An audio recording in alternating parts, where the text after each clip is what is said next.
stylish. Glock talk, big T-shirt, Billy Eilish. Watch on my wrist, but I want that diamond. You're so pretty, it hurts. Baby, I'm lost. I'm dreaming of all of the possibilities.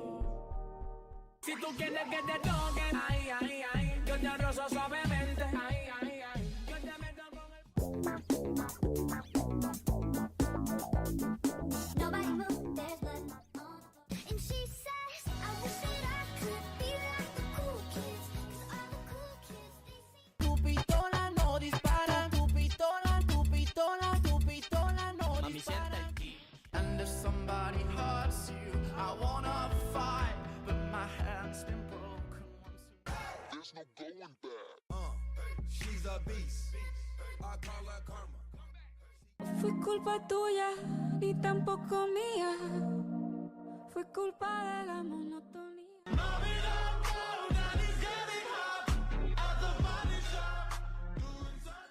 Open up, find a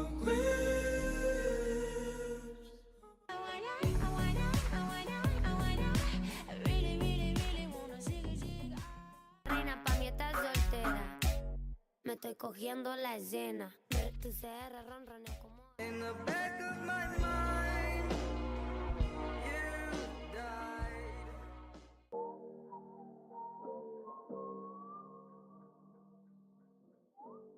But I don't need a cure for me.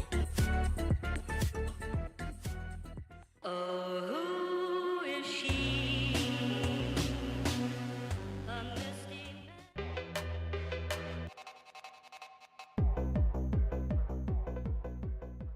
Come with me, you'll be the world Me la devolviste y te tocó a ti perder. Si es mío, lo revisas el cel. Hay video mío cogiendo con él. Tu vida.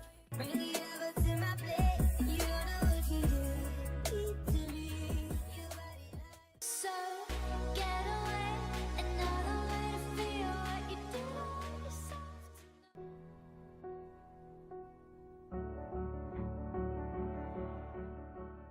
Get out the dark and into the light. Yeah, you think we're the same. This skyline falls as I try to make sense. Y la brisa marinera, vivo en un mundo.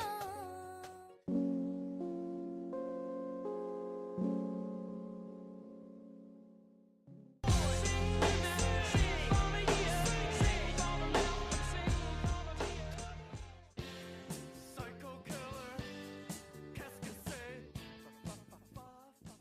Baby, we built this house on memories. Take my picture. Estoy buscando a alguien que me quiera como Puka quiere a Garu. Una baby otaku que me gima como una...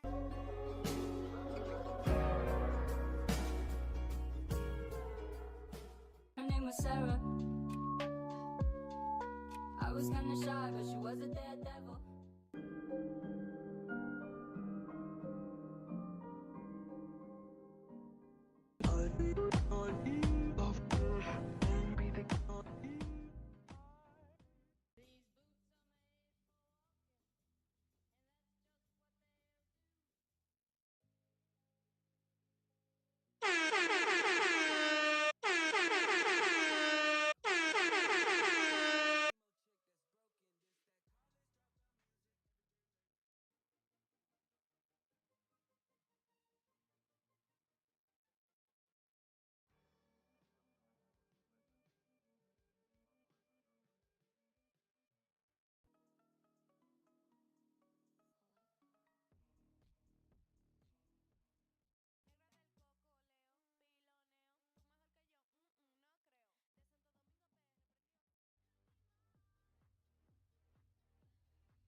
Wow. Wow. Y'all were just letting me talk and I didn't unmute myself. Wow. I'm gonna have to edit that out. I'm gonna have to edit a lot of that out. Give yourselves a clap on the hands. A clap and a clap clap. Welcome, chat, boys and girls, dare squares and those who dare. My name is Tiger. This is Tiger Thinks, and today's video we're covering the beating, bleeding heart of Sadia Khan. Now, this lady came in and out of my radar because I have a deep interest in psychology, and you know the whole intersex dynamics part of the internet. It's just right up my alley. And I happen to have, you know, she claims to have all these degrees, and I have a degree from the School of Hard Knocks called Bitchology 101, and with a minor in hoism and an emphasis on getting your bitches in check. So without further delay, we're gonna get to the hey. I want to just break down what I noticed because these women in particular are right up where I start. And by these women, I mean women that are in any sort of mental health. You know, psychiatric nurses, therapists, uh, EDRM therapist. Let's see, what else is there? All of them. Any chick that literally gets tingly between the legs because she read a book. Those women get along with me, and that's not me being braggadocious nor atrocious and like, oh, I can't. Don't get me wrong. I will gutter snipe some low IQ women, but I might not. I'll even call them back. You know, I'll take them out to get a nice burrito or two. However, my heart will never beat for them. So I just want to, this chick, I get her. I saw straight through her facade. And it's just amazing to me that you guys need me because you guys have to share my videos and my content, my teachings, my dogma with other men that refuse to understand women and get burnt because she was charging crazy buku bands for her services. So for those of you that don't know who Sadia Khan is, she is, and by the way, I need to open with the preface that there are what you call legally protected terms and words, and in different countries those they vary, and some countries don't have them at all. So I don't know exactly her lineage. I know she's Pakistani and possibly UK because she has that like East London accent. But she was calling herself a therapist, and I think that's been debunked by Western standards. However, I don't know that where she's from, being a therapist is a protected term. Like, you know, a lot of people in the States will call themselves doc instead of doctor because doc, I believe, is not legally protected. Like economist isn't. The word economist is not legally protected. And certain terms of professionalism just aren't legally protected. Anyway, get out of the woods and go find a new forest. I got a clip that I wanted to just loop for you guys that sets the theme of a woman's heart and mind and the mask they wear in society. So I'm gonna get to that. And then we're gonna start off with the short. And from the short, we're gonna get into this meat and potatoes of this long form video from Software Underbelly. I appreciate them for having this this content out on the internet. I don't know why. A lot of times I go to lower my chair and I end up letting it back. And I never do that when I'm not streaming. Let's go.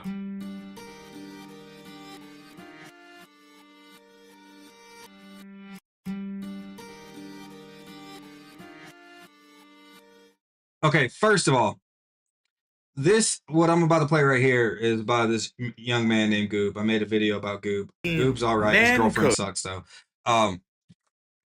Sorry, Goob. I just got called spade a spade, and I know I drew first blood.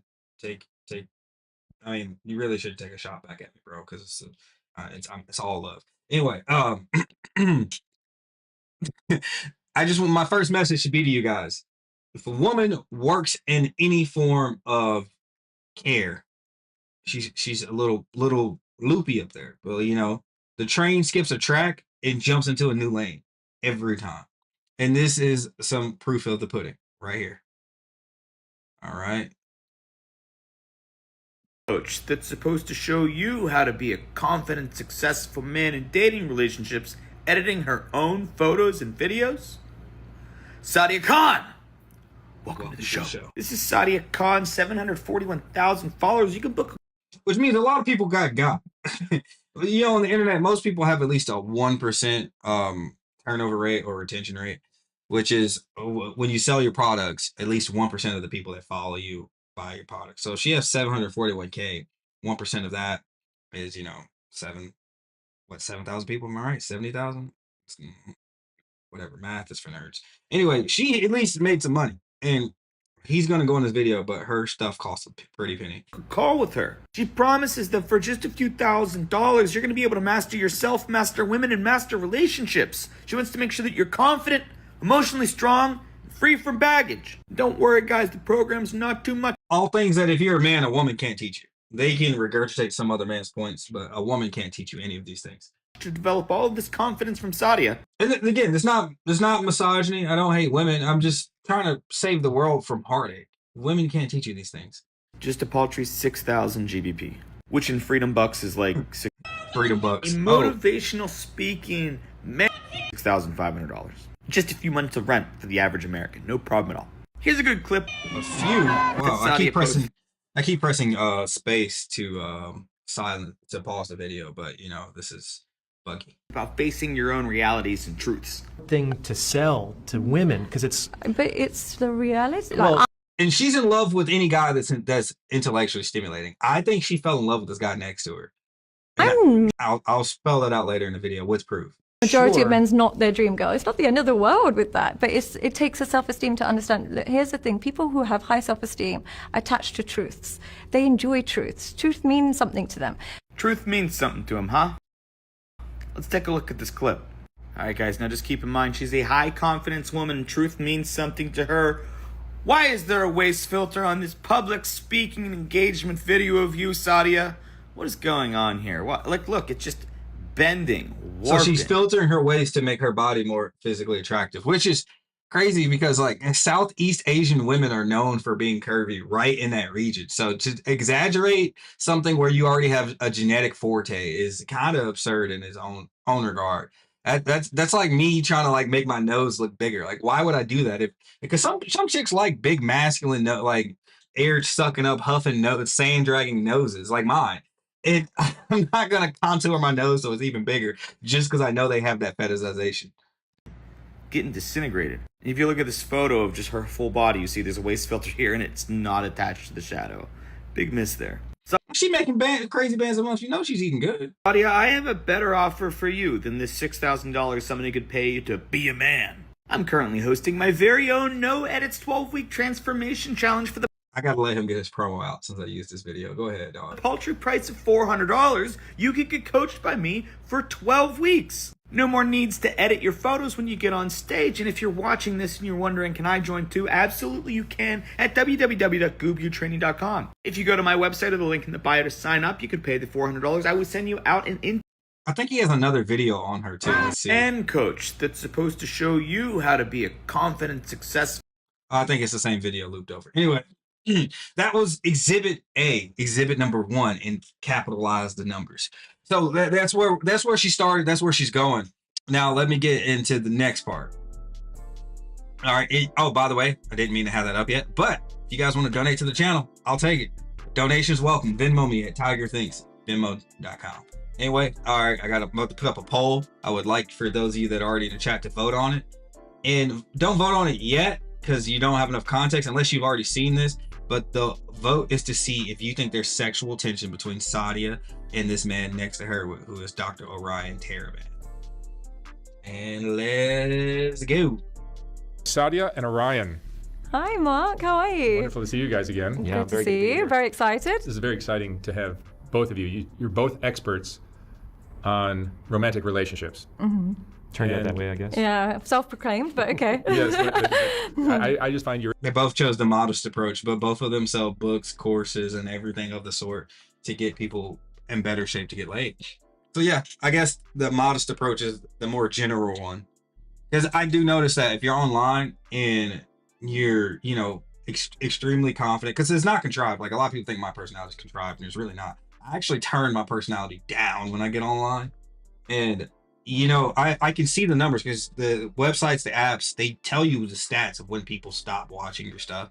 And if you're coming out the gate super confident and feeling yourself, there's a market for people like that, but it's much smaller. It's much better to be kind of above average in confidence. Your insights to be so helpful and so needed. Granted, this woman is a looker, but one of the premises I'm going to start off with for you guys, because, oh, by the way, I should have opened up with this. She got caught being in a love triangle and an affair. She was the side chick for a married man, and she knew it, and she was being braggadocious about it. But she's a looker, and the point that I greatly say often is that sex for men is what attention is to women, and vice versa, because men and women are very inverse. So when a beautiful woman gets attention, that to her is as satiating as what sex is for a young man, because women don't actually enjoy sex to the capacity that men can do until their 30s, and they really don't even enjoy it as close to men do, even though their refractory period is lower, which means that they can, or higher, however you want to look at it, they can keep going and going and going, but they're the receiver. So women can actually have more of a duration of intercourse than men can. However, they're not getting as much out of it as we are, and not as long. But for the vast majority of their existence, they're liking the perks that come with it. Like, they like the build up, the anticipation, the desire, the chase, the thrill. They like that. Men don't really like that. Men much more prefer the finish line. I.e., that's one of the differences of why men are willing to pay a sex worker versus a woman. Women are not as likely. And you're really paying, when you're a male sex worker, and I've done it before, I'll just be honest with you guys, women are all paying for what's called the BFE. They're paying for the boyfriend experience. They don't really care about how, they do care. Like, you have to be packing, you have to be handsome, you have to be physically fit, you have to be a numerous amount of things for women to be willing to pay to sleep with you. But they want a lot more investment than a wham bam thank you, man. Men don't really do that. Men do it, but that's not the only reason to do it. Like, men will do it seasonally for a one-off, and women won't really do it for a one-off. They'll do it to replace partnership. They're outsourcing partnership. Men don't outsource partnership when they're buying it. They're outsourcing the urge. In this world where we're all struggling to connect. And let's just get into it. Sadia, this is probably a question that you could start with. Tell me about hypergamy. Does hypergamy exist? It definitely exists. I just think it's been hijacked with the wrong definition in the world of the internet. But before you get into it, it's basically the premise that women are on the lookout for another guy when they're in a relationship already. As an upgrade? As an upgrade. As an upgrade, yeah. Hypergamy is a biological mating strategy that doesn't really operate off of morality. It operates off of women's lizard brain, their hind brain, and the hive and hind brain, the back part, and the herd mentality that they have. So it's how they make decisions, and a lot of what they determine as attractive comes from the measurement, which is called hypergamy. Exactly. They're going to monkey branch from one guy to the next, and like no one knew this was even going on, it was like is it something that women do consciously, or is it subconscious? I think it really just stems with how many gaps she has in herself. The more she feels unfulfilled in herself, the more she will. Here she goes selling something. No, they're just hypergamous. Women are just hypergamous. It's not a self-esteem issue. It's not a daddy didn't love me. It's not my man's a bad man. It's just how they are. It just is. It's as right as rain. Be a girl that's constantly dipping with different types of men, but the more high self-esteem and the more fulfilled she is, the more of those gaps that she has within herself that she's fulfilled herself. I didn't really look at him as much when I was watching this the first couple of times, Dr. Orion, but it's clear that he's having a lot of thoughts and swirling them all into one pinpoint and filtering them, even though he hasn't said a word yet. Less likely she is to do that, because the key is with women who kind of monkey branch from one man to the other is they pick men that they don't truly admire to begin with. They pick men that just adore them, but they don't particularly admire. When they're in that position, they automatically feel like they can do better. Well, I would argue that that's just because women are more predatory than men, in the sense of, like, modern women pick good victims, because if you go to the scale of attractiveness, which is called SMV, sexual market value, men's scale is really 1 to 10 with the bonus points where you can get up to like 15, and whereas women's scale is 1 to 10, and most women are dating most women, when they get in relationships, they're dating guys that are on their SMV or 2 points below it. but they think that they think that their SMV is higher than what it is. But they pick their targets is essentially what goes on. And honestly, if you're good at measuring when women do that, if you go clubbing and you're a guy or go out to social environments, you can actually pick up women that are doing that easier, because you can see when women are being predatory and picking men and using them for drinks. And if you find a way to call them out on using men in a neurotic, like I'm getting, or sadistic, like I'm getting off that you're doing something wrong, I like that you're doing something that's like not more morally flattering, then you can have something intellectual in common with them that stimulates them more. The moment you are with a man that just totally adores you and you don't truly admire him, you think there must be, this must He's not looking be at her like, bitch, did you steal my talking point? You've been watching my videos. best deal. Because if it was, I would be admiring you more. So they're constantly on the lookout for a man that they truly admire. And until they find that, they'll keep their eyes open. But if they find a man that they truly admire and they're truly attracted to, those two things, admiration and attraction, she's loyal to a fault. She'll become so loyal, more than she should be. She'll be waiting for him while he might be in jail. She'll be, sharing him with another woman, but staying at home for him. That's not loyal to a fault. That's just loyal to your emotions and divvying down on an investment. It's very hard for women to be loyal to a fault. Hypergamy only exists when the man allows her to believe that she is out of his league. Then she'll keep her options open. That's interesting. Mm-hmm. Yeah, I think there's a good point to that. I have the balance of attraction metaphor, and you're talking about when the woman is in the adored position, she's being put on a pedestal, and the man is giving her all of that energy. She doesn't feel like she's with a catch, even though on paper the guy might be worth 8 figures and a doting husband and a fantastic father. And so women use their emotional signaling as sort of a proxy for, am I with the best possible mate for myself? I think on the internet there's also a bit of a misgiving about hypergamy in the sense that women are constantly looking out for even a slightly better option, and they'll jump ship the first time an opportunity presents itself. And I don't think that's the case, because there has to be some attrition between relationships. So it's like if you have a 30-year relationship, it's going to be very difficult to start over from scratch. Hey, I was born in Las Vegas, I got a sister, I'm into psychology. To start from zero, it takes a lot of work. So it's not going to be just a slightly better option at that point. It has to be either the woman is extremely dissatisfied, which increases the perceived benefit from jumping ship, or it has to be a supremely better option. Yeah, and that just goes to acknowledge the misnomer when people talk about male and female dynamics, how men and women operate differently. Women don't operate off of that much equity. There is equity in mind, but equity to them is no more than 10% of the decision making, whereas men, it would probably be more close to 90. Like, you might be happy with your job, you might not even think of leaving, but if your recruiter calls and says, we'll give you 10x what you're being paid, okay, that's something that you're probably going to consider. But if it's just like $5,000 more a year, I don't think you're going to be willing to. I think guys are more afraid of like her friend who's the trainer that trains her at the gym, or some guy that came to the party that she knew, and things like that. So then if hypergamy does exist, how do we explain the fact that they will cheat on their 6-figure man or 7-figure man for their, taekwondo instructor? How would you Emotional explain that? stimulation. Because, and Men I and women think are never this works for satisfied. both men and women, that I think when people cheat, we often see them cheating down. Like James Sexton mentioned that the other woman is generally not as attractive as the wife.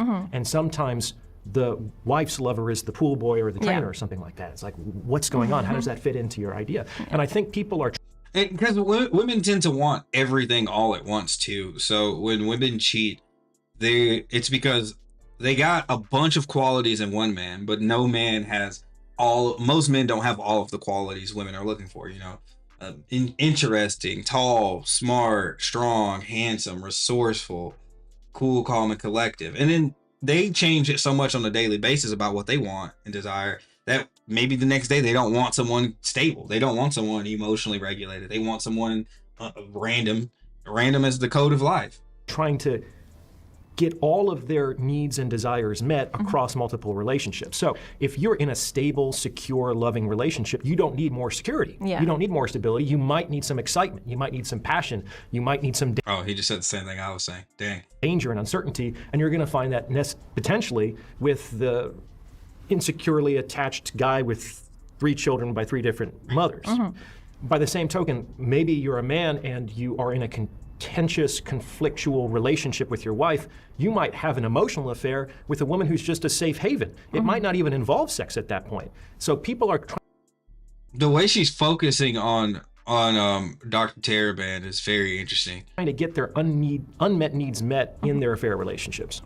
Soft White Underbelly is about giving people a space to tell their stories, even when these stories challenge what we think we know.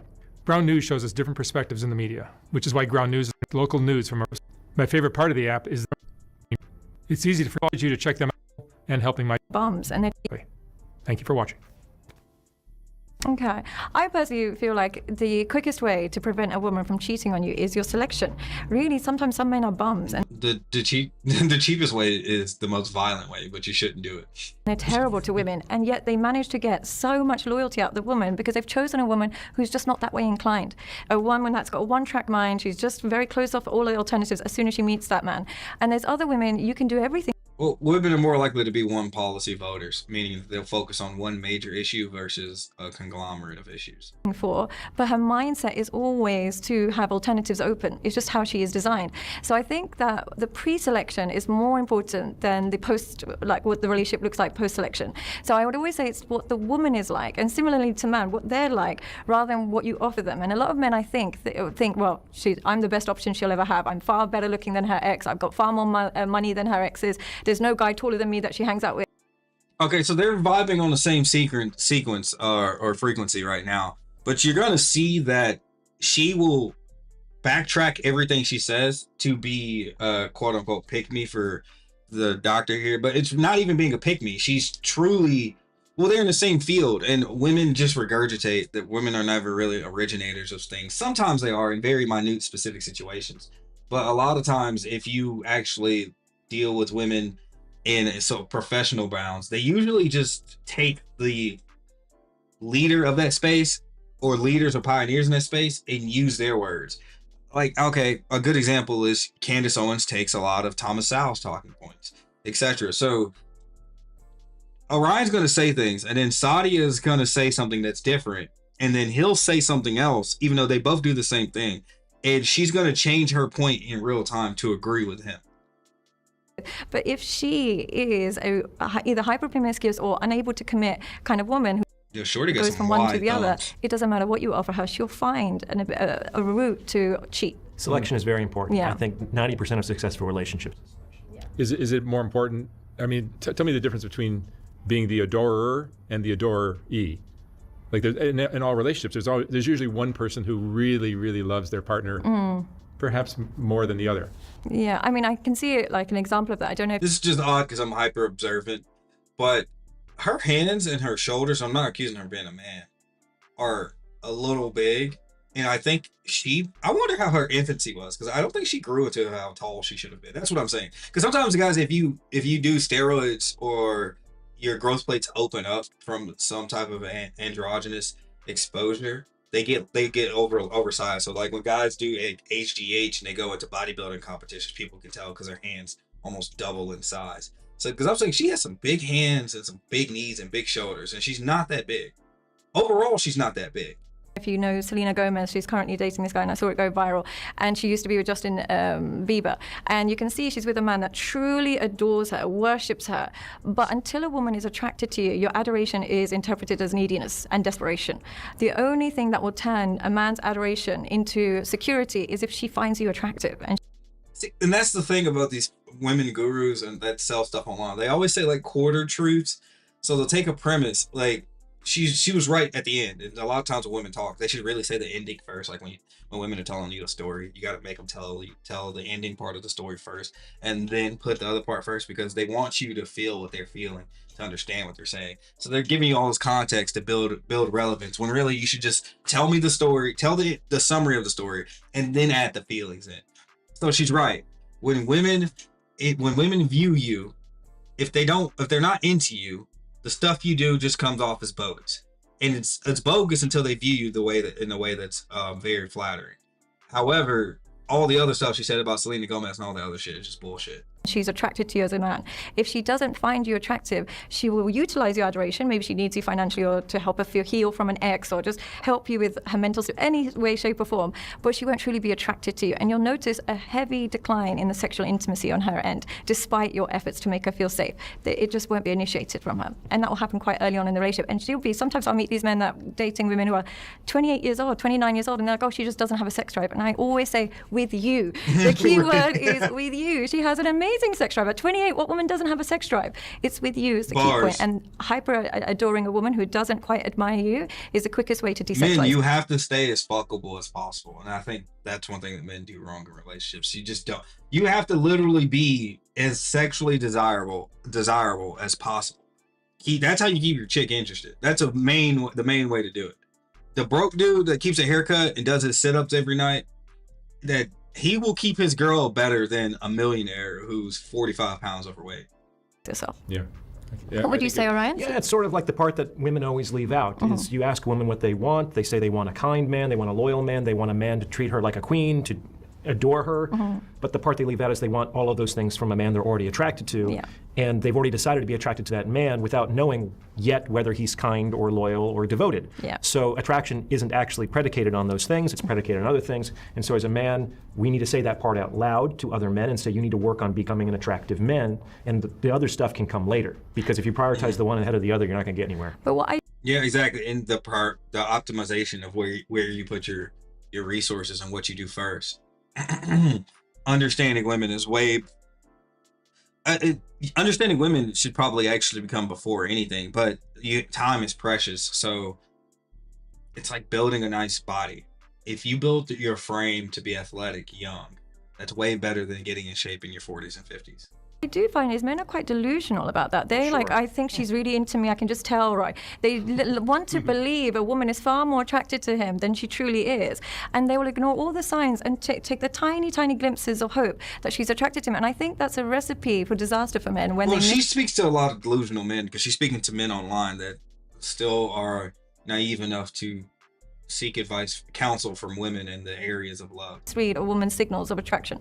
Well, sure, if you're used to not eating at all, even crumbs taste delicious, right? And I think a lot of men don't have good optionality with women. And so they definitely misinterpret small signs of interest as love and desire and infatuation. In fact, we know that men are also more prone to misinterpret just general friendliness as sexual interest than women are. That's why every man has fallen in love with a barista at some point.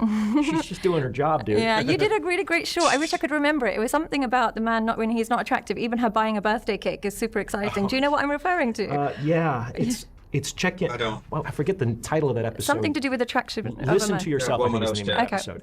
And some guys just really have to sell themselves on the idea that a woman is interested in him. And I sometimes ask for examples, and the examples of her behavior that the men give are just so basic, so minimal, like really the bare minimum any person should expect from a girlfriend or a partner.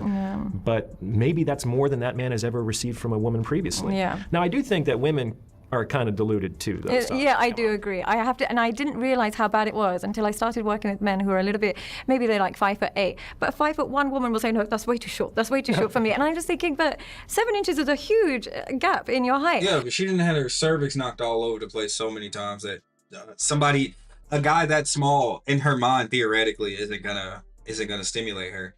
You know, once you put enough miles on a scooter, it's just it's not a Mini Coupe anymore. So and these women, as they get older and everything changes, they. Not to mention that women confuse physicality with masculinity. When a lot of women think that someone in a large muscular frame is masculine.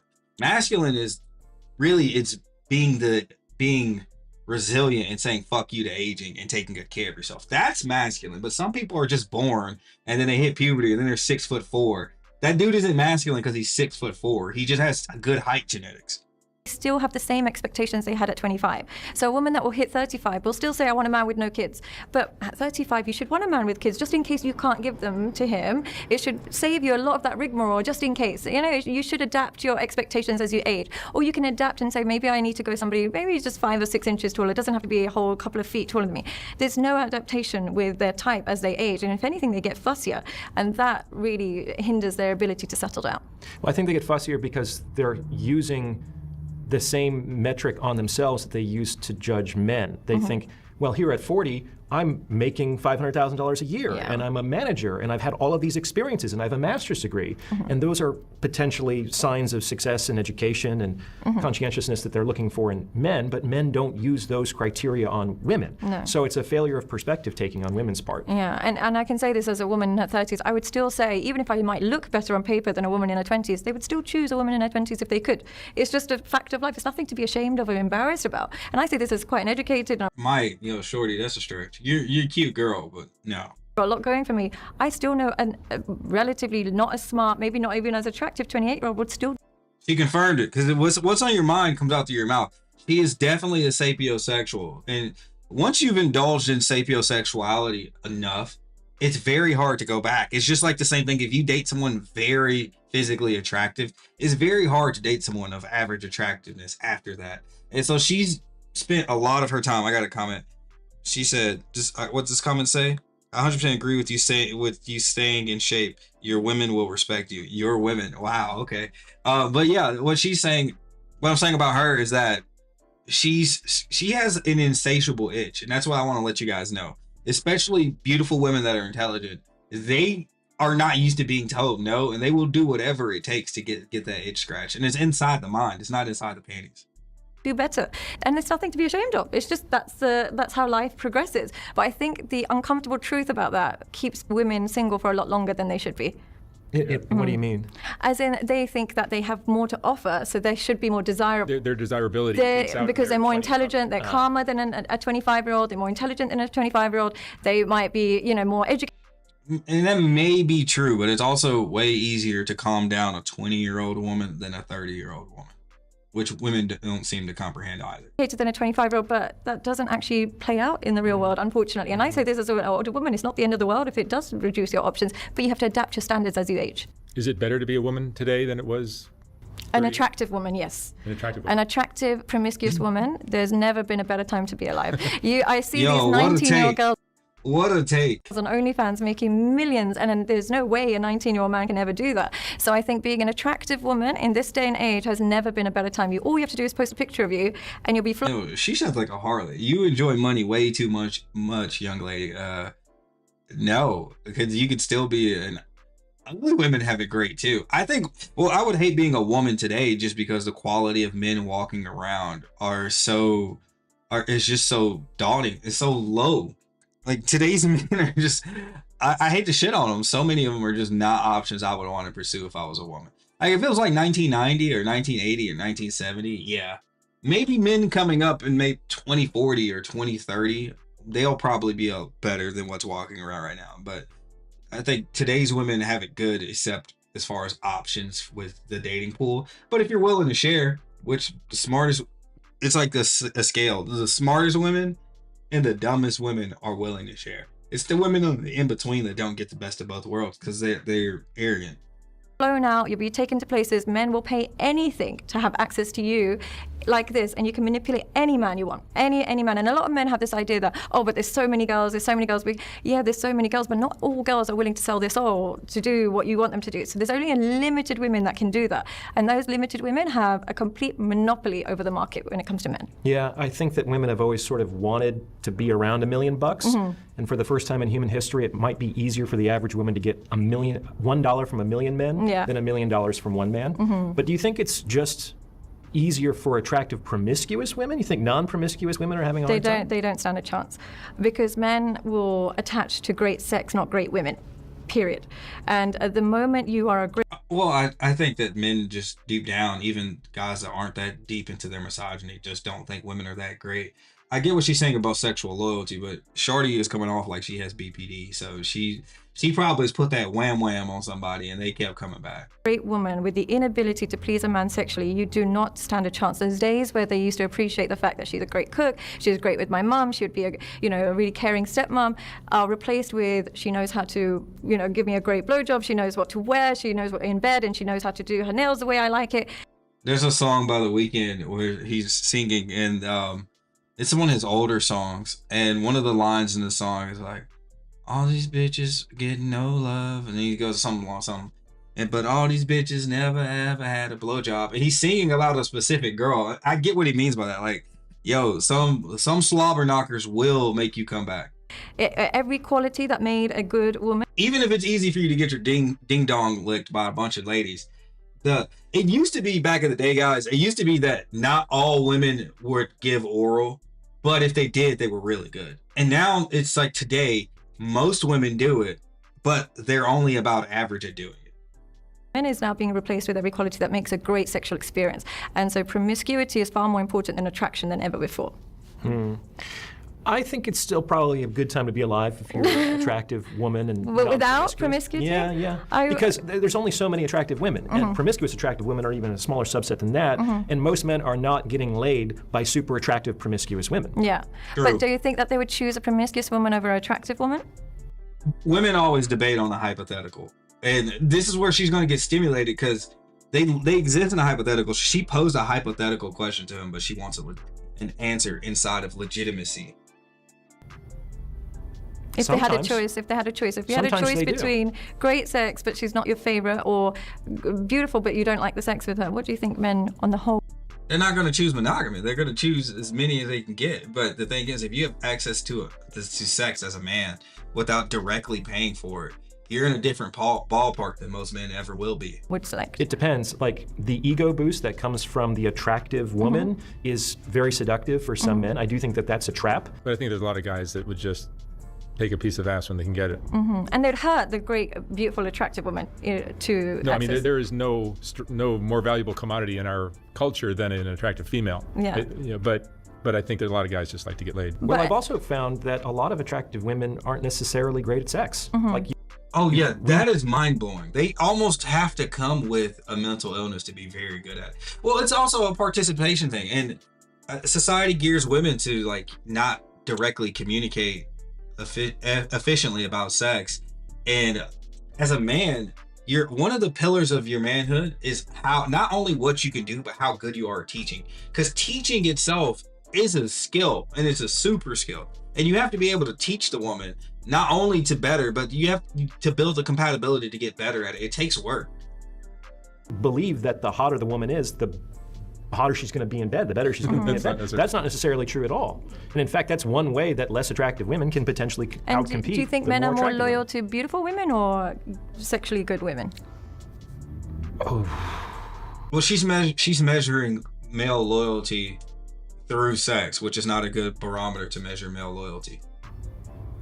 Depends on the loyalty. I would say they're always loyal to whoever gives them the best sex. I don't know. I think it's the attractiveness, because I think that a lot of men, I know guys who are still holding a candle for a woman with borderline personality disorder who treated him very badly. Guys, if you ever get some free time and want to read, go on Reddit and look up BPD sex.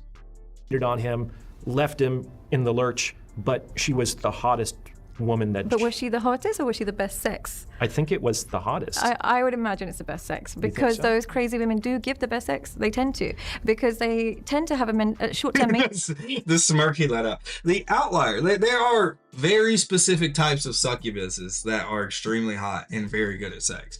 But most nines, at least in my experience, I would be honest, most women, if you're going off of physical attractiveness, most women, if they're on a scale from 1 to 10 in physical attractiveness, I don't think 10s exist.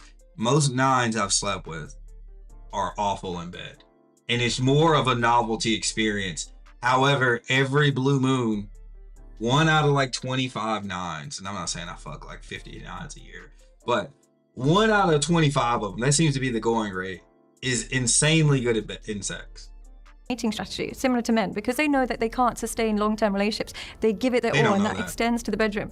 So they almost give it like they're never going to see this guy again. Yeah. And whereas women that have a long-term mating strategy, that think they're going to be with you forever, there'll be days where they go into bed with a face mask on and, you know, they put their socks on. The woman that thinks this is only short-term will bring it every single chance she gets. I have told women in consultations that you don't have to be a borderline to fuck like a borderline. And it might be a really good strategy for some borderline women to get together and teach classes to other women about what to do in the bedroom. They would be. They'll end up fucking all the women. I was messing with this chick who had the worst case of BPD I ever seen, and she was one of the best people ever in bed. And She was sleeping with this man who she knew was married. And this guy had gone to prison because his current wife had lied and said that he had did this and that to her and their children. And then in court, she admitted that she lied. Well, the BPD chick I knew, she was sleeping with a dude, like physically sleeping with him. His wife came to her house while they were making love and tried to attack the BPD girl. And the girl with BPD found the woman so attractive, she tried to sleep with her in that moment. Like, the one chick came to kill, and the other one came to eat coochie. And it was just funny as fuck, because she wasn't lying. She was dead ass serious. Unstoppable. So there seems to be a strong change in women's behavior. There seems to be much more entitlement in younger women now. Where does that come from? I would blame a lot of that on social media. We have endless amount of sugar babies, escorts. Chat, if you could do me a favor, like the stream. Like the stream as much as possible. I want at least 10 likes on the stream. Right now, we have... What is it looking at? What are we looking at? We got 2 likes. I need 10. Like the stream, please. And gold diggers giving endless advice, and the reason being is because they showcase what they've acquired from a man rather than the relationship itself. So they say, I got this Chanel bag, I'm going here, but they'll never actually show what the actual relationship looks like. And when that becomes your role model as a young girl, you have the option of going through heartache and attaching to a man in a regular way and him disappointing you, which is what usually the experience is when you're not materialistic, or you go down the materialistic route where you just turn off your emotions, see men as a job and fall in love with what they offer you rather than who they are. And if it doesn't work out, no problem. Whenever women turn off their emotions without proper guidance or in this, whoremongering way, it usually is like Lord Voldemort from Harry Potter. It's like he severed part of his soul and it went somewhere else. Problem, you've got another one. Like the stream, please.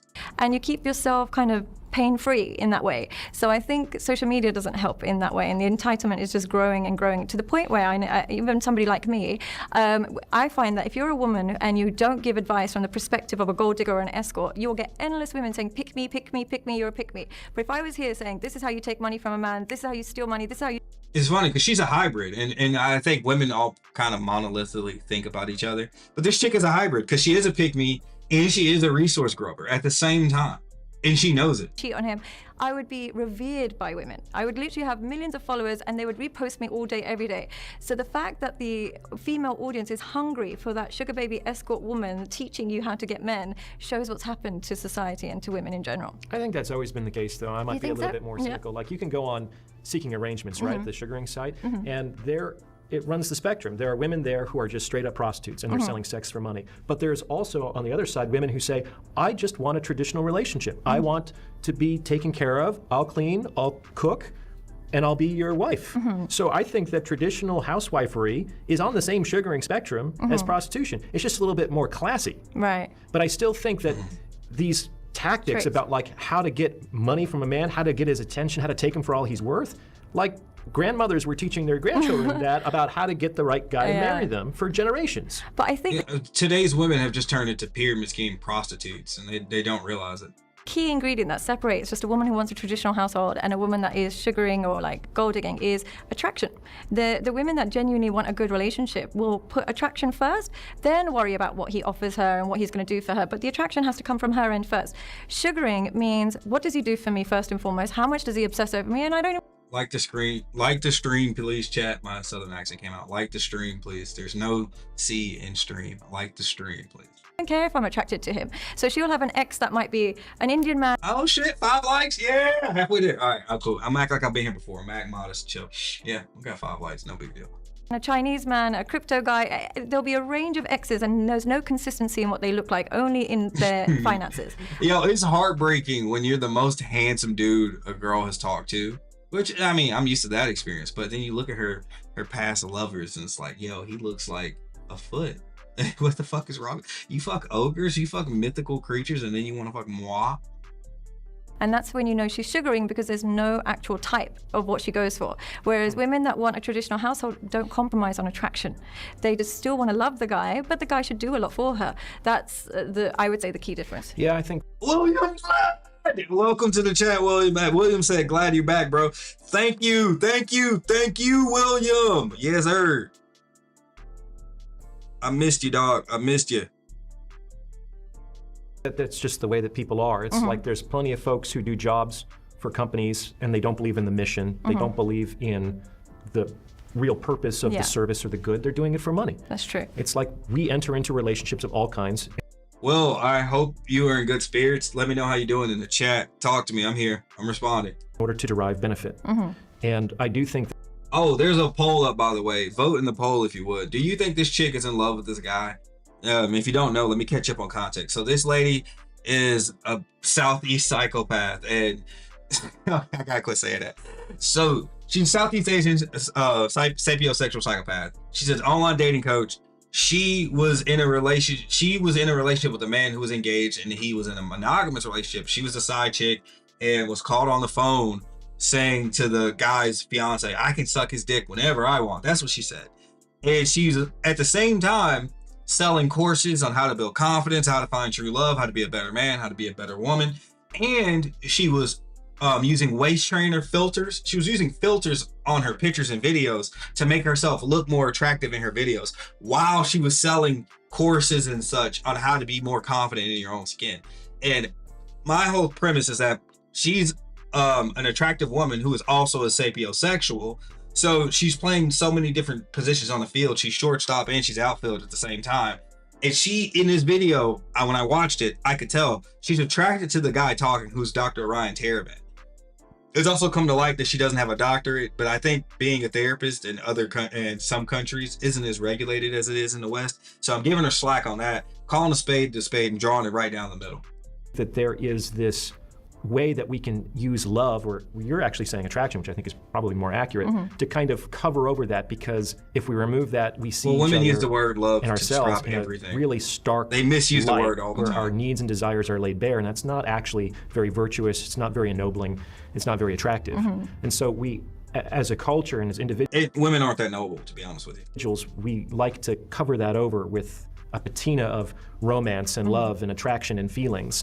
But I think so far the poll has 3 votes and everyone said yes. If the fundamental value exchange isn't present, then in the vast majority of cases, those romantic covers that we use to obscure that aren't sufficient to keep the relationship alive.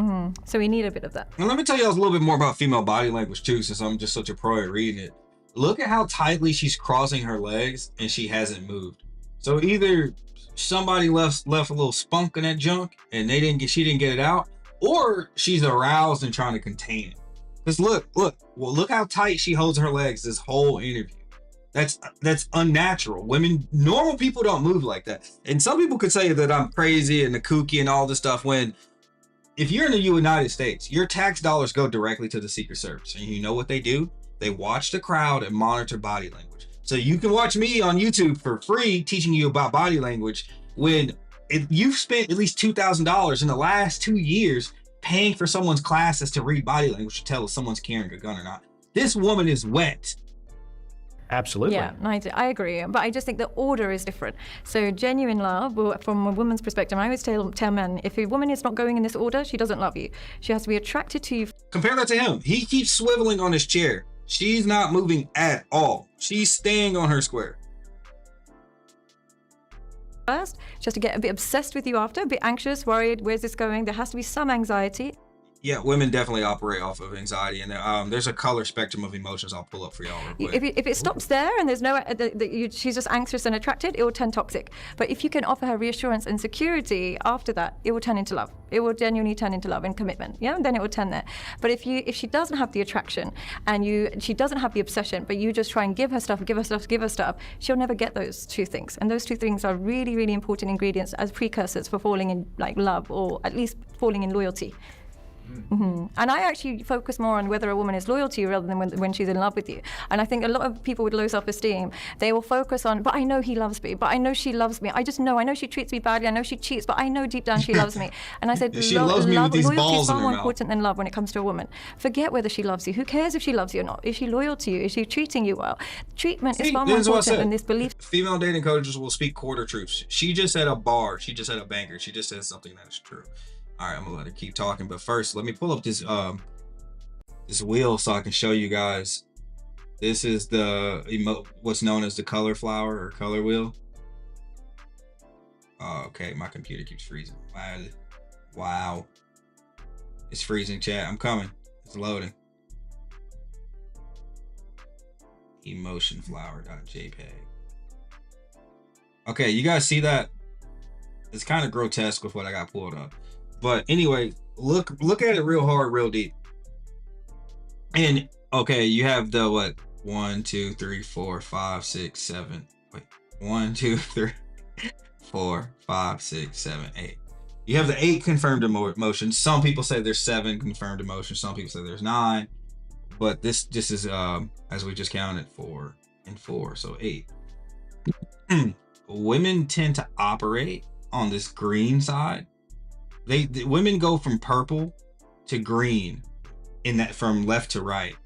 So southwest, from the southwest corner to the northeast corner. That's kind of how they operate, right? And men kind of go from rage down to, wait, what was it? It's actually rage, vigilance, ecstasy, and admiration is where men tend to flow, because we're inverse. But anyway, if you go over to terror, right? Terror is the green one. And from there goes fear. And between terror and fear is typically where emotions like anxiety come from. And she's talking about how women need to operate off of that. So vigilance will be actually more so where men start off at. And the vigilance is where you get a lot of motivation and discipline. So yeah, I just want to cover that, bring it up, and go and let her keep cooking. She's actually she's on a good tangent right now. System that I know she loves me. And people with low self-esteem, they want to believe this person loves them as a compensation strategy to the fact that they don't love themselves. But when you truly love yourself, you'll be like, I don't care if you love me or not. How do you treat me is more important. And they don't focus on That's true. treatment. Absolutely. That is the epitome of self-love. I'm like that. I don't care how much you love me. How do you treat me? Focusing too much on the emotion is like paying attention to money locked in a safe at the bottom of an ocean. It's like, it might be very valuable, but it's inaccessible. Maybe you love me, maybe you don't. I have to take your word for it, but I certainly don't feel it from the way that you're treating me. Right, yeah. And you notice that with your male clients as well, that they focus on the fact that she might... Or is They can. They can do that. But I think the real issue with bad treatment in a relationship is a man, for whatever reason, has already decided this is the one I want. This is the one I want to go the distance with. This is the one I want to marry and start a... Chat, I have to pee and I don't want to get a copyright strike, so I'm gonna put up this clip that I made and I'll be right back.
Yo, the potty break is over.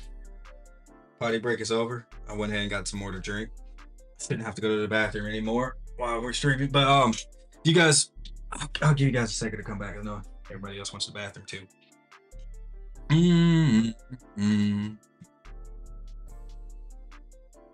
All right, that should be enough. I'm gonna let it start. Family with. And they've emotionally committed and made a decision prior to sufficiently vetting the woman. And now they're kind of like behind the 8 ball, and they're realizing less than flattering traits, incompatibilities, and difficulties, and they're running defense. They're trying to rationalize to themselves, make excuses for the behavior, because they're trying to preserve the dream that they've already decided to emotionally invest in, that they've projected onto that particular woman. And do you think that's most men, or do you think that's more an American man thing? Do you find that across the board, or do you find that mostly with American men? I think I don't think it's necessarily American men, but I do think it's a more romantic delusion. Yeah, which I think is an American concept.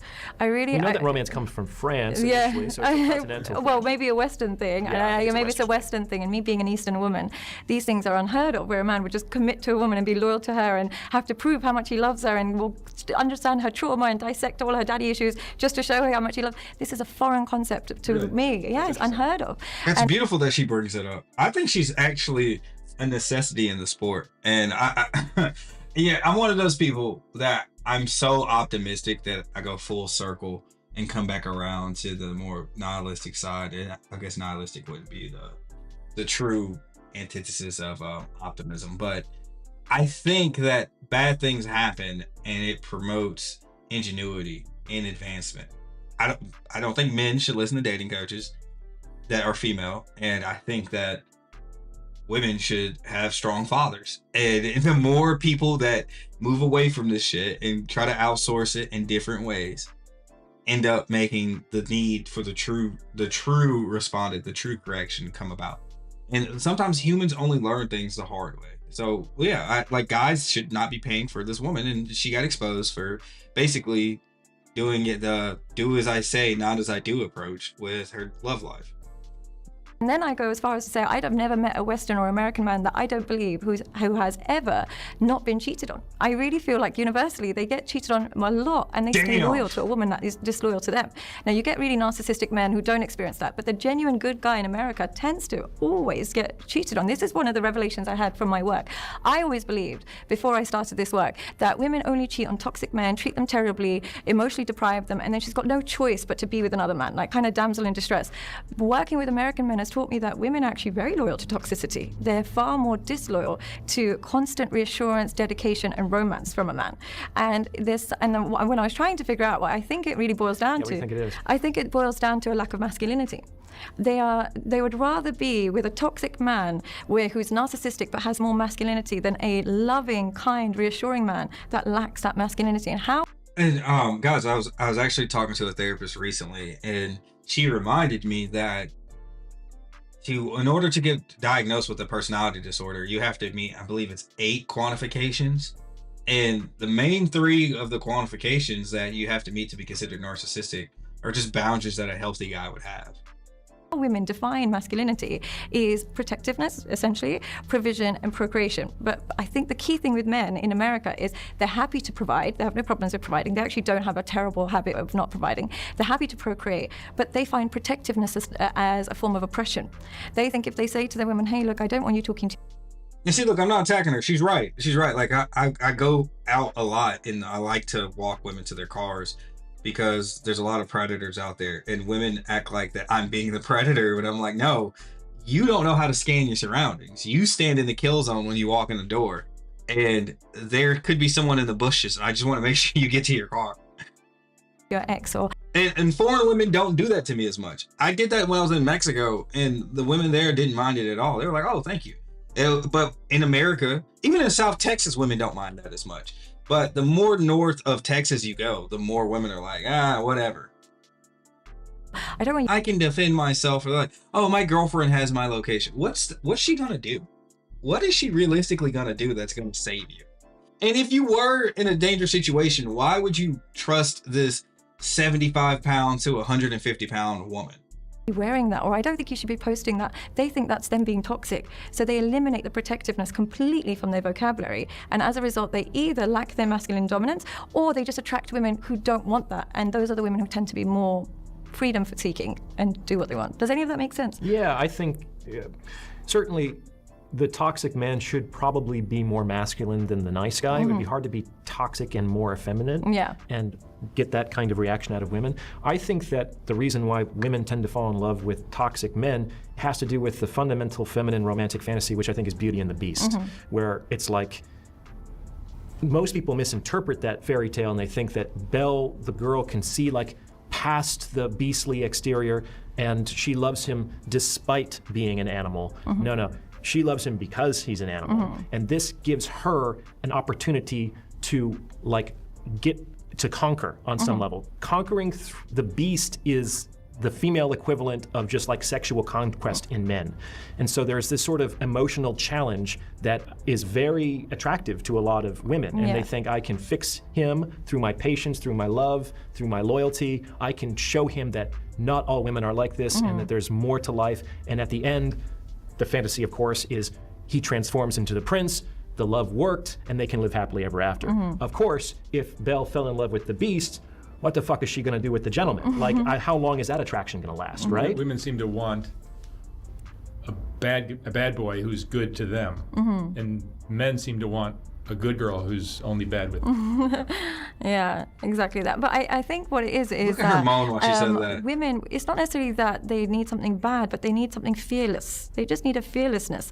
And what's happened with nice guys is they are, one of the traits I see across the board, particularly with men and Western men in particular, they're terrified of women.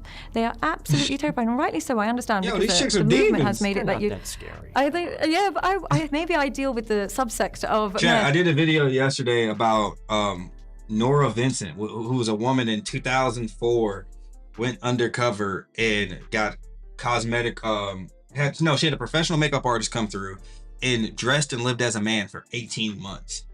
And basically, the summary of it was she realized that women are, if they're not demons, they're possessed by the fucking devil.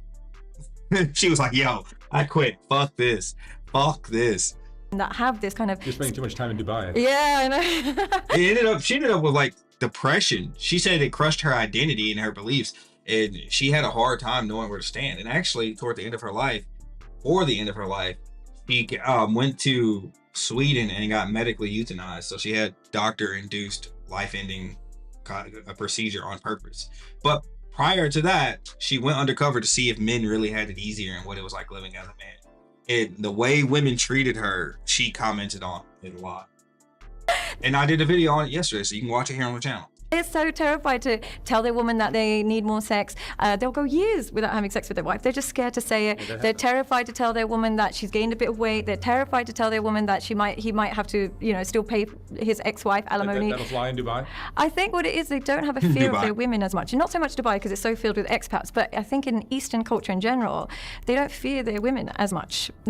Yeah, and there's not a lot of like laws that make men abide and submit to women. Like Algeria, for example. Algeria is the biggest country in Africa, guys. And their culture has become more liberal, and thus they have a lot more women having children out of wedlock. And there's no... This is kind of funny because you got to be kind of stupid to purposely have a kid. And I think if you're a girl, and I don't think it's advantageous or intelligent to have sex with a man and procreate and not have that man's, at least his word or something guaranteeing that he will help provide.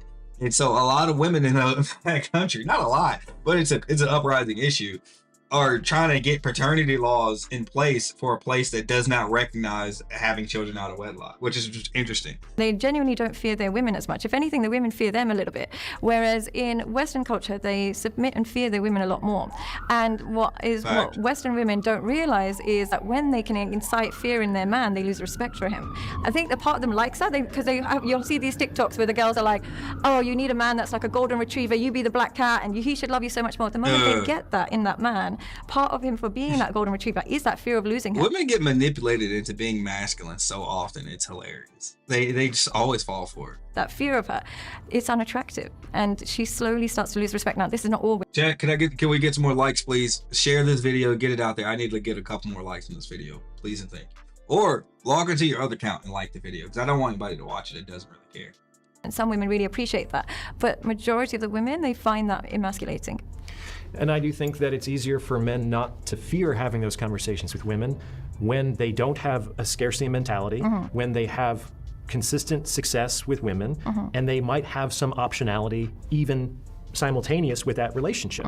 It's very easy to be able to tell the truth and to speak directly about your needs and wants and to be outcome independent when you know that you can be okay either way. Yeah. But for so many men, this woman... When you go out to a club and you see guys going up to girls and getting rejected and they don't care, it's because they have a girlfriend at home. Might be the only woman who showed him interest in years. And it took him how many years of loneliness and struggle in order to get this. So he's just like running, trying to prevent loss more than anything else. Do you think there's a way of men achieving that mentality without having their options open with other women and stuff? Is there a way?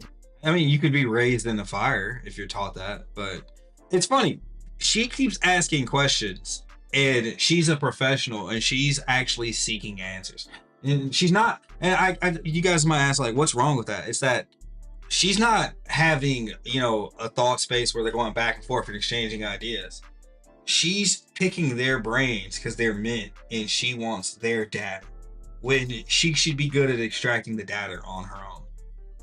To do that? Yeah, but it's tough. Like, I think to have that kind of confidence without actually exercising optionality, the guy has to be famous. Right, okay, so he has to have something to him? He needs to be, because it's only through fame that a man approaches being a beautiful woman, in the sense that even if the famous man is perfectly loyal to his partner, he knows that there's millions of women who are watching him who would be receptive to messaging. He could spin something up very quickly, even if he doesn't have anything actually warmed up. Just like a woman, she always has orbiters around her, even if she's not actively cultivating that kind of attention. Even if she's perfectly loyal, she can't help it. She attracts that kind of attention, and if things go sideways, it won't be long before she has an alternative that suits her.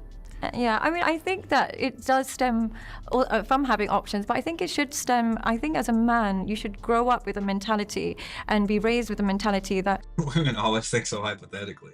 women actually need confrontation. It's not. And it's the unreal hypothetical. This is, again, why guys should listen to women on the matters of love. Because being hypothetical is one thing, but plausible, like that's not plausible. Something you should be avoiding. And I find that men that don't grow up with their fathers and don't grow up with a lot of men around them believe that women should be babysat. Their emotions should be babysat. You should tiptoe around them, make them feel safe all the time, and they agree with them all the time. And similarly enough, where I grew up, there was a lot of gangs and aggressive, like very dangerous gangs. And all the kids that had dads growing up that were in these gangs eventually got out of that life and got a job, started a family, moved on. And all the kids that didn't have dads, that were gangbanging super hard dads in the home, those guys, almost all of them are dead, and they're not dead, they're in prison. It's like literally almost 100% ratio. When really, when you grow up with both mom and dad, you realize that part of the success of their relationship is they like some back and forth. They need some confrontation from their husband. If they completely run all over him, the relationship won't work, and you won't be modeled masculinity. So I think...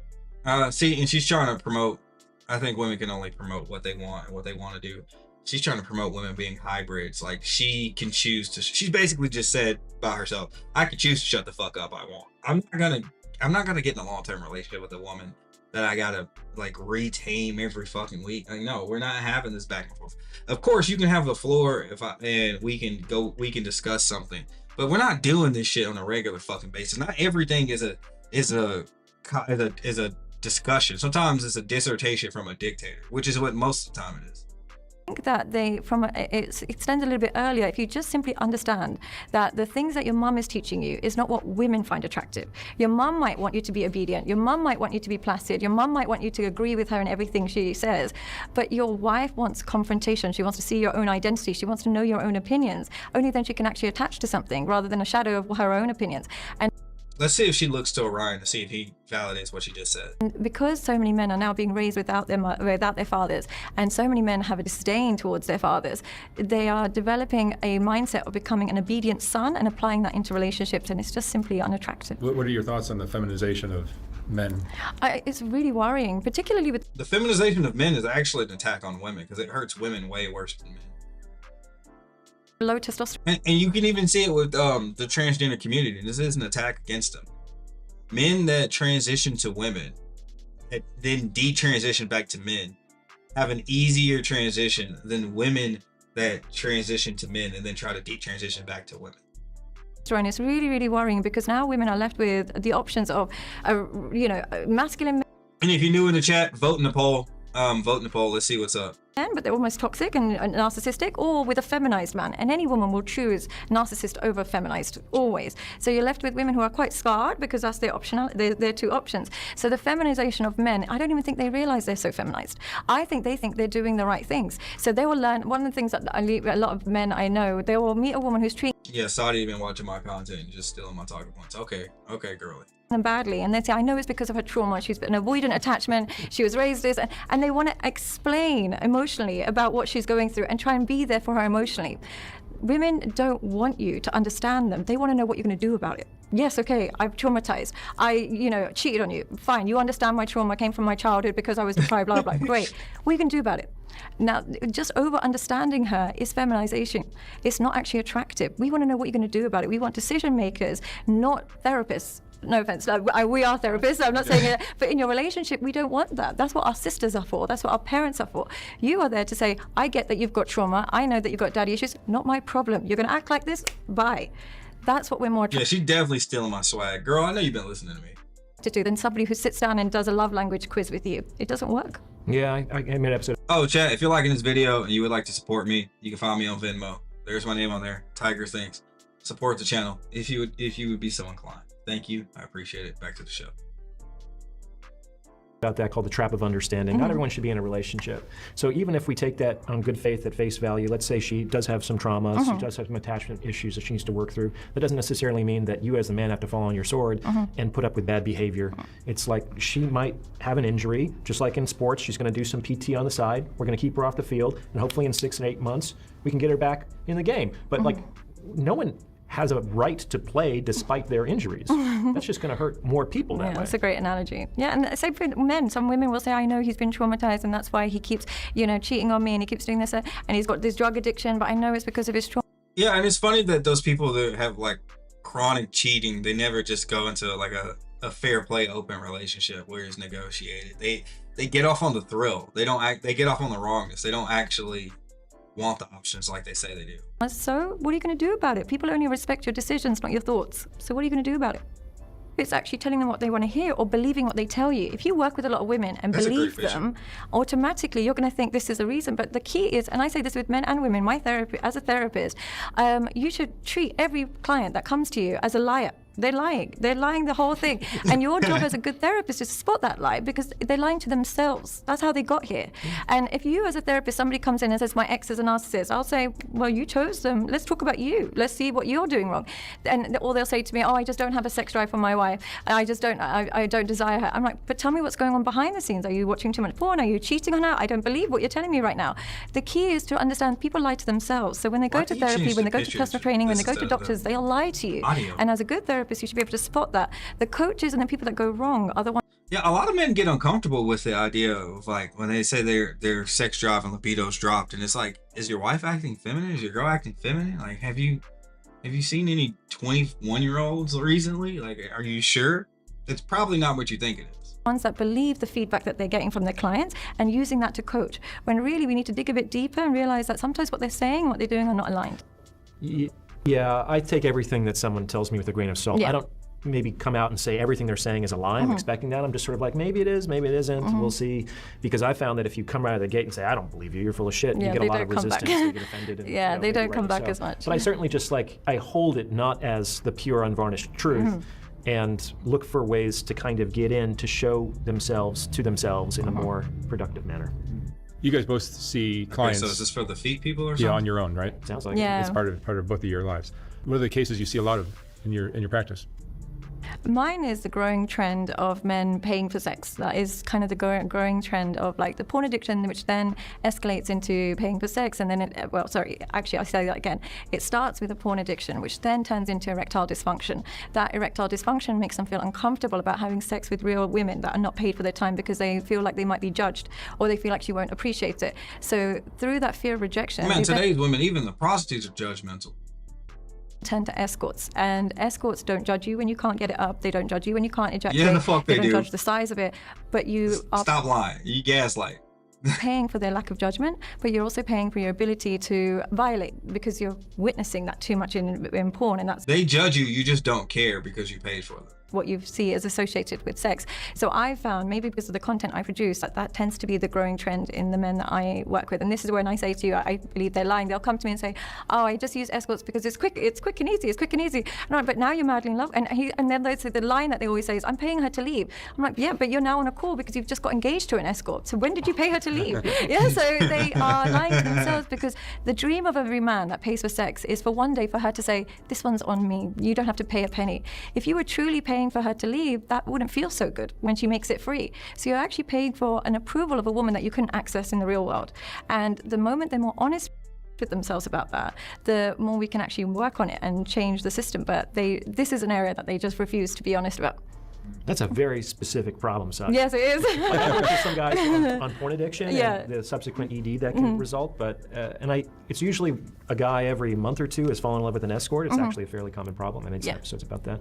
But I think mostly the guys I talk to are having trouble finding a woman that they want to have a long-term relationship with, or more commonly now, older guys who are having.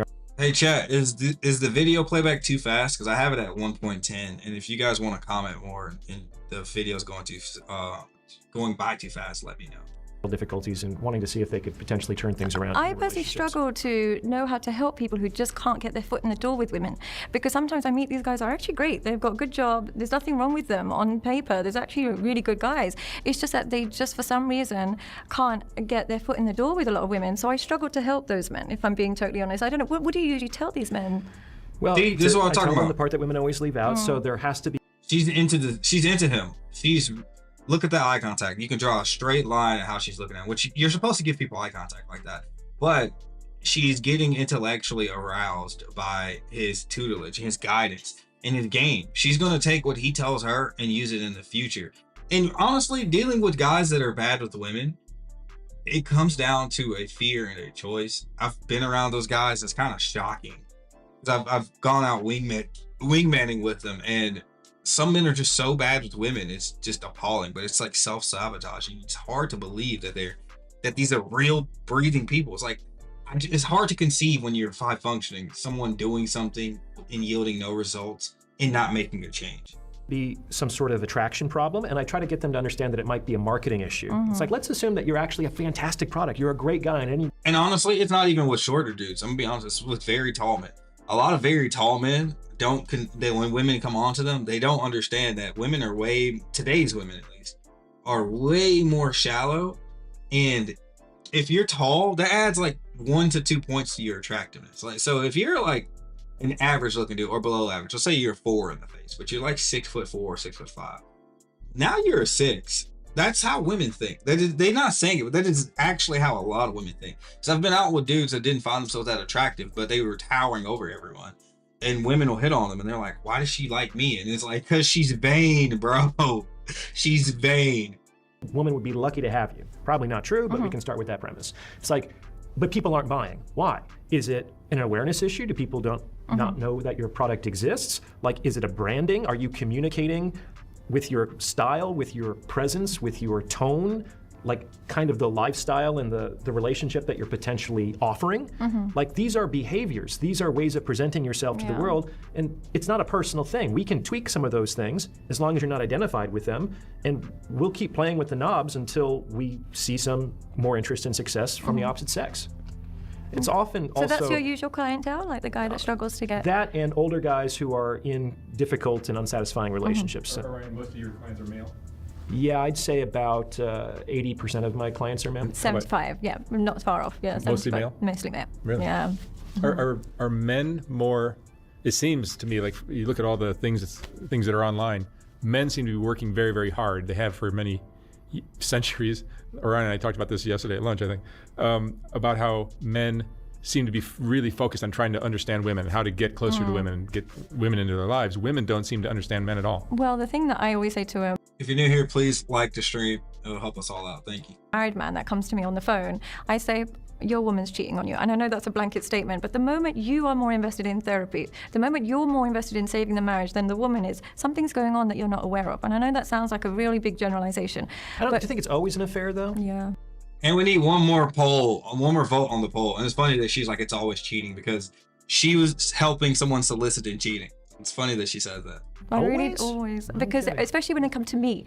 If it was a different therapist, I can understand. But women that hate my content, if your man is going to a woman that's online, most women would be like, yeah, actually, you know what, let's get this, like, I kind of want to see what, there's a curiosity. And women in general are open to therapy. So when she avoids the session, particularly with me, I'm like, I'm sorry, she's definitely cheating on you or using you for money, one or the other. Chat, so we're at the 40-minute, 31-second mark. Let me time that down. Since some of you are new here, I'm gonna go back and replay some of the shorts that were happening. Unmuted. This is a video about her. I'm gonna replay it. Speaking man coach that's supposed to show you how to be a confident, successful man. So we're gonna go over we're gonna watch this again, and then we're gonna have a little closing thoughts. You guys can share what you want. Again, if you want to make a donation to the channel, it's Tiger Thinks at Venmo. And after that, we're going to continue this video tomorrow because I got to go to the gym and do a bunch of other things tonight. It's been lovely streaming for y'all, though.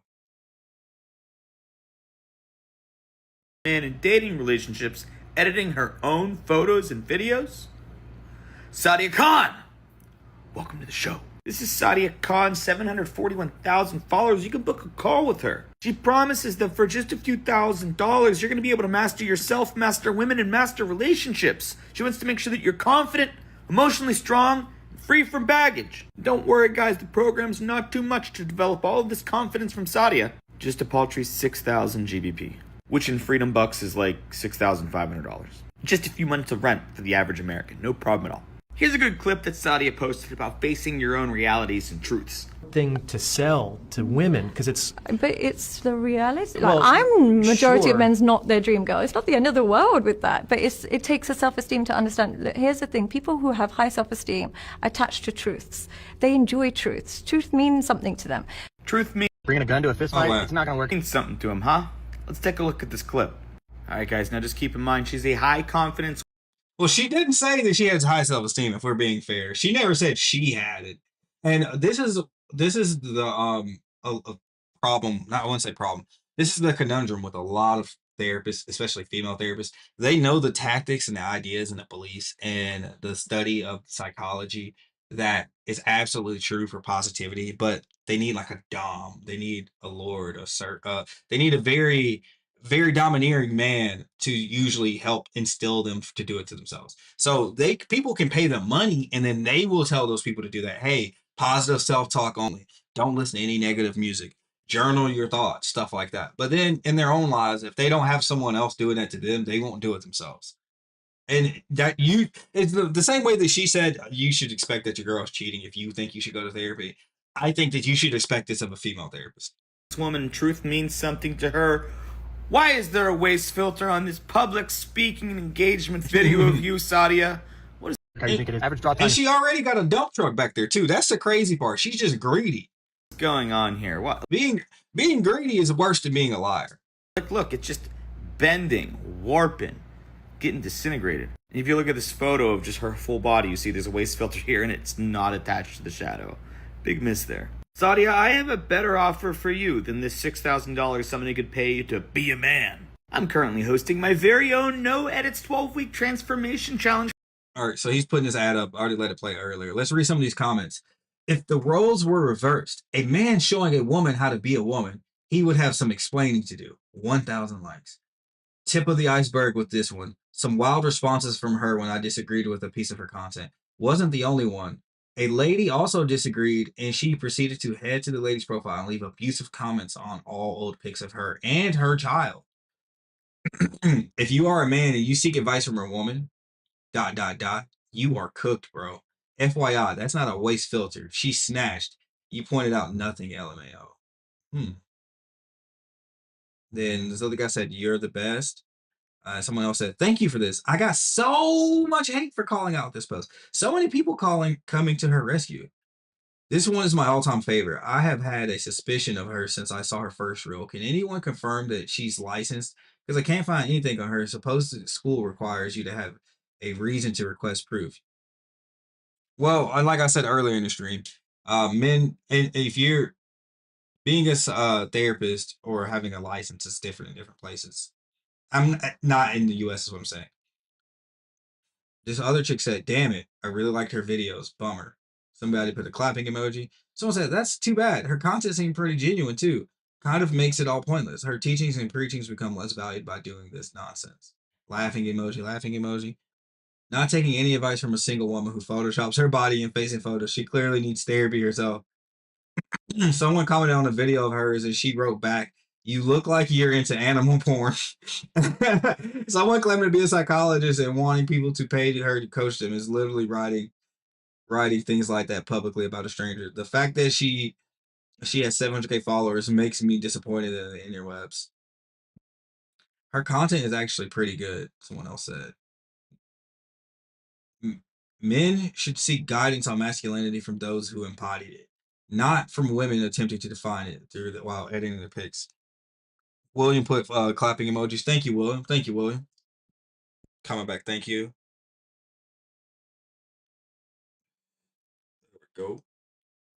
There we go. And let's see.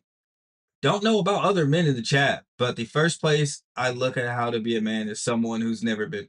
Don't know how other men in the chat feel, but the first place I look on how to be a man is someone who's never been one. Clown emoji. So he's being sarcastic. This is where it started. Laughing emoji. She might be my cousin. Take this down. I think that's just because Pakistanis I think what is it? 70% of Pakistan is related to each other or something like that. That's not even a joke, chat. I need to look that up to prove it. Let me Google it and then I'll show y'all.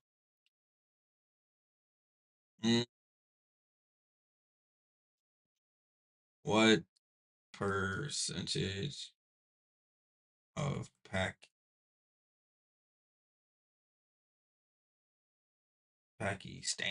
Istan means land of, so Pakistan means land of the Pakis. As of 2026, the population of 259 million, according to roughly 3.2% of the world's population, and the fifth most populous country, 34% lives in the urban, 96% Muslim. Okay, but how many of them are related? AI is trying to be politically correct because I Googled this before and it said it.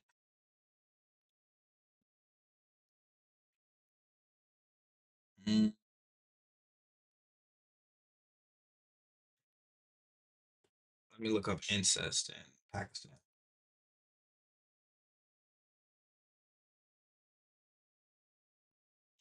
It's coming, chat. It's coming.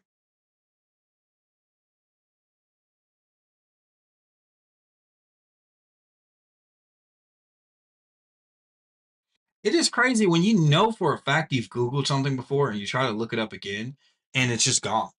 It's not coming up and it's trying to be politically correct. How many people in Pakistan are cousins? And again, I'm saying this because I just read a comment where someone said that she's probably a cousin. Okay, here it is. Approximately 60 to 80% of married couples in Pakistan are related by blood. Let me pull up the link for y'all so I can show y'all. Let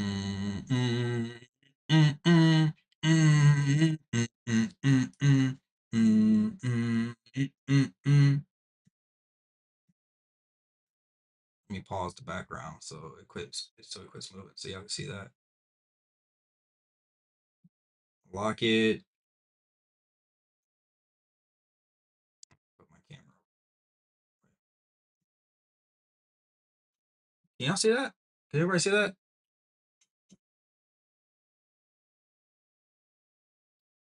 Approximately 60 to 65% of marriages in Pakistan are consanguineous, meaning couples are blood relatives, typically first cousins. This high rate, which has remained stable for decades, is driven by cultural norms, intense kinship systems, and slower economic development, making Pakistan one of the world's highest rates of cousin marriage. Wow. All right, chat. It's been cool. It's been really fun. I appreciate all of y'all. See, I'm about to go to the gym, hit some weights, work on my disfigured personality. So this has been a pleasure. So farewell. So we're going to continue this tomorrow. And if you guys want to see any other content, go ahead and make a request.